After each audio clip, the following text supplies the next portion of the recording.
पारो की माँ कुछ साल पहले मर गई थी और माँ के मरने के बाद उसके पिताजी ने दूसरी शादी कर ली क्योंकि पारो भी छोटी थी, उसे माँ की जरूरत थी।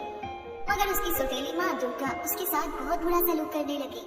पारो के पिताजी की नौकरी दूसरे शहर में थी, इसलिए वो पारो को उसकी सौतेली माँ के पास छोड़कर दूसरे शहर चले गए और इस मौके का फायदा उठाते हुए उसकी सौतेली माँ उससे घर का सारा काम कराती और उसे बात बात पर बहुत मारती थी। पारो के दो सौतेले बहन भाई भी थे जो कि उसे बहुत तंग करते थे और अपनी माँ की तरह पारो से बहुत सारे काम कराते थे। एक दिन जब पारो बेचारी किचन में खाना पका रही थी तब उसके सौतेले बहन और भाई ने उसके कपड़ों को आग लगा दी। वो ये देखकर डर गई और उसने कहा, बदतमीज, ये तुम लोगों ने क्या किया? अगर मुझे आग लग जाती तो मैं जलकर मर जाती।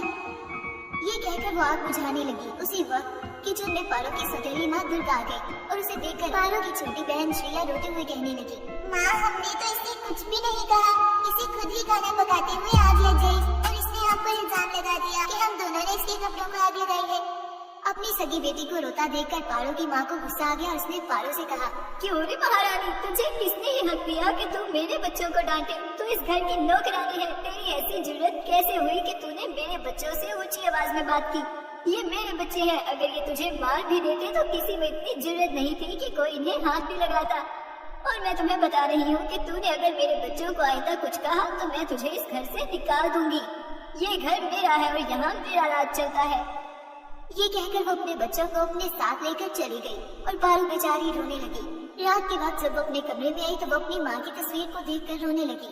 माँ, तू क्यों मुझे छोड़कर चली गई? ये सौतेली माँ तो मेरे साथ बिल्कुल नौकरानियों जैसा सलूक करती है, मुझसे सारे घर का काम कराती है और मुझे दूसरे लोगों के घर भी भेज देती है ताकि मैं उनका मेकअप करूं और इसके बदले जो भी मुझे पैसा देता है वो ये खुद रख लेती है और मुझे अपने ही घर भूखा प्यासा रखा हुआ है।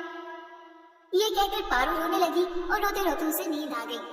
सोने के बाद उसे अपने सपने में अपनी माँ नजर आ गई जिसने उससे कहा कि मुझे तुम्हारी बहुत फिक्र होती है और मैं जानती हूँ कि तुम्हारी सौतेली माँ तुमसे बहुत सारे काम कराती है और खाने को भी नहीं देती, लेकिन मैं आज तुम्हें ऐसी जादुई क्रीम का बताने वाली हूँ जिसे लगाने के बाद तुम झटपट सारे काम कर लोगी और वो जादुई क्रीम तुम्हारी हर ख्वाहिश पूरी करेगी। ये सुनकर पारो खुश हो गई और सुबह आने पर उसकी आँख खुल गई। वो ये देखकर हैरान रह गई कि उसके बिस्तर पर एक क्रीम रखी हुई थी। पारो अपने दिल में सोचने लगी, माँ, तुम कितनी अच्छी हो, तुम्हें मरने के बाद भी मेरी फिक्र रहती है, तुमने खुद ही मेरे लिए ये जादुई क्रीम भेज दी।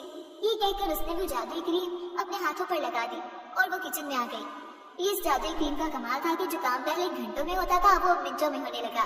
पारो ने झटपट नाश्ता बनाया और फिर दूसरे लोगों के घरों में लड़कियों का मेकअप करने चली गई।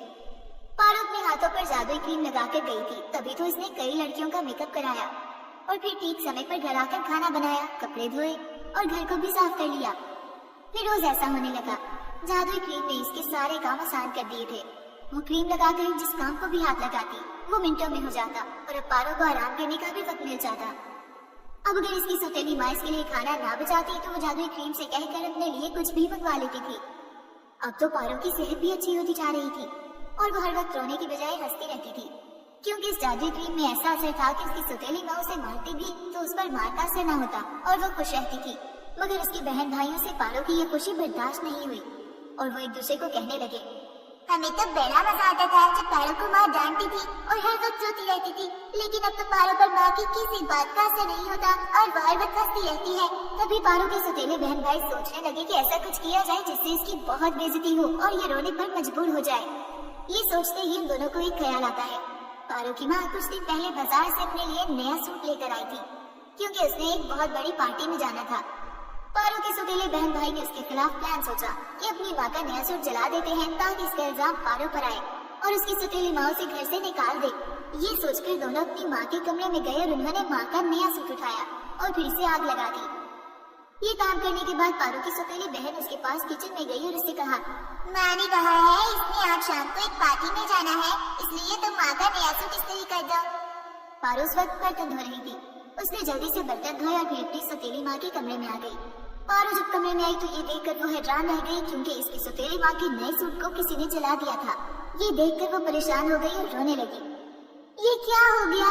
किसने नया सूट जला दिया? अगर मेरी सौतेली माँ को पता चल गया तो वो मुझे जान से मार देगी। ऐ ऊपर वाले अपनी कृपा करना और मेरी माँ के गुस्से से मुझे बचा लेना। ये कहकर वो बेचारी आग बुझाने लगी ताकि अपनी सौतेली माँ के आने से पहले सूट को जादुई क्रीम के असर से बिल्कुल पहले जैसा कर दे। मगर उसकी सौतेली बहन भाई ने जल्दी से अपनी माँ को घर बुला लिया। और जैसे ही पारो की सौतेली माँ अपने कमरे में आई, साथ ही पारो खड़ी थी और उसका नया सूट आग में जल रहा था। ये देखकर उसे गुस्सा आ गया। ये तुमने मेरे नए सूट के साथ क्या कर दिया है? मैंने तुम्हें कहा था कि ये सूट शाम से पहले इस्त्री कर देना, मगर तुमने मेरा ब्रांडेड और महंगा सूट जला ही दिया। तुम्हारी जुर्रत कैसे हुई कि मेरे घर में मेरा ही नुकसान कर दिया? अब क्या तुम्हारा बाप मेरा नया सूट लेकर आएगा? पारो की सौतेली माँ उस पर चिल्लाने लगी, जबकि उसके सौतेले बहन भाई मासूम सी शक्ल बनाकर खड़े थे। ये सब मैंने नहीं किया। मैं तो जब कमरे में आई तो पहले से ये सूट आग में जल रहा था। ये कहकर पारो बेचारी रोने लगी, जबकि इसके सौतेले बहन भाई हंसने लगे, क्योंकि वो जानते थे कि आज पारो का इस घर में आखिरी दिन था। क्योंकि पारो की सौतेली माँ बहुत गुस्से में थी। पारो की बात सुनकर उसकी सौतेली माँ ने कहा, मैं तुम्हें तुम्हारे पिताजी की खातिर बर्दाश्त कर रही थी, मगर अब तुम्हारे पिताजी भी आ गए तो मैं तुम पर बिल्कुल तरस नहीं खाऊंगी। तुम अभी और इसी वक्त मेरे घर से निकल जाओ। मैं तुम्हारी शक्ल भी नहीं देखना चाहती।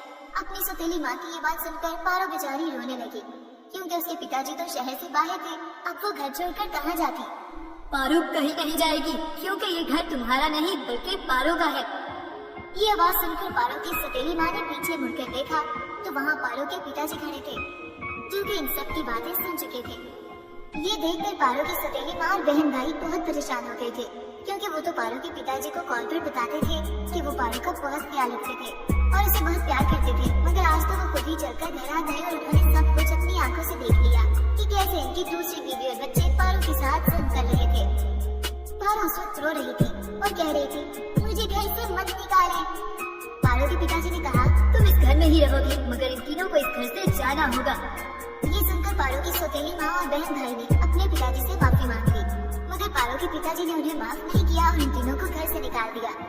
उन तीनों को अपने किए की सजा मिल चुकी थी, इसलिए पारो के पिताजी ने उन्हें अपने घर से निकाल दिया और खुद अपनी बेटी पारो के साथ हंसी खुशी रहने लगे। अब पारो भी खुश थी, क्योंकि उसके पिताजी अपने घर वापस आ चुके थे और उसे अपनी सौतेली माँ और बहन के जुल्म से छुटकारा मिल चुका था।